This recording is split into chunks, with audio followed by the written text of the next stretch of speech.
అయ్యండి అందరూ బాగున్నారా? అందరూ బాగోవాలి, అందులో మనం ఉండాలి.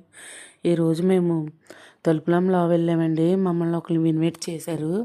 వాళ్ళు పోతులు వేసుకుంటున్నారని పిలిస్తే మా హస్బెండ్ నేను వెళ్ళాము. చూడండి వ్యూ అయితే చాలా బాగుంది. కొండలు, అడవి ఇదంతానే. ఏంటంటే ఇక్కడ ఒక విషయం చెప్తాను మీకు.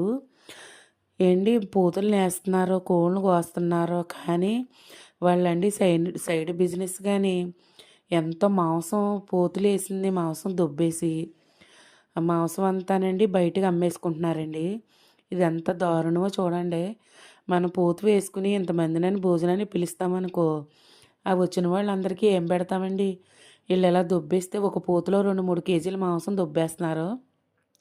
అలా దొబ్బేయడం వల్ల మనకి ఎంత నష్టమో కదండి. ఇలాంటి అనుభవం మీకు కూడా జరిగిందా? చాలా కోళ్ళు, పోతులు మాంసం ఎంతో రేటు చెప్తున్నారండి.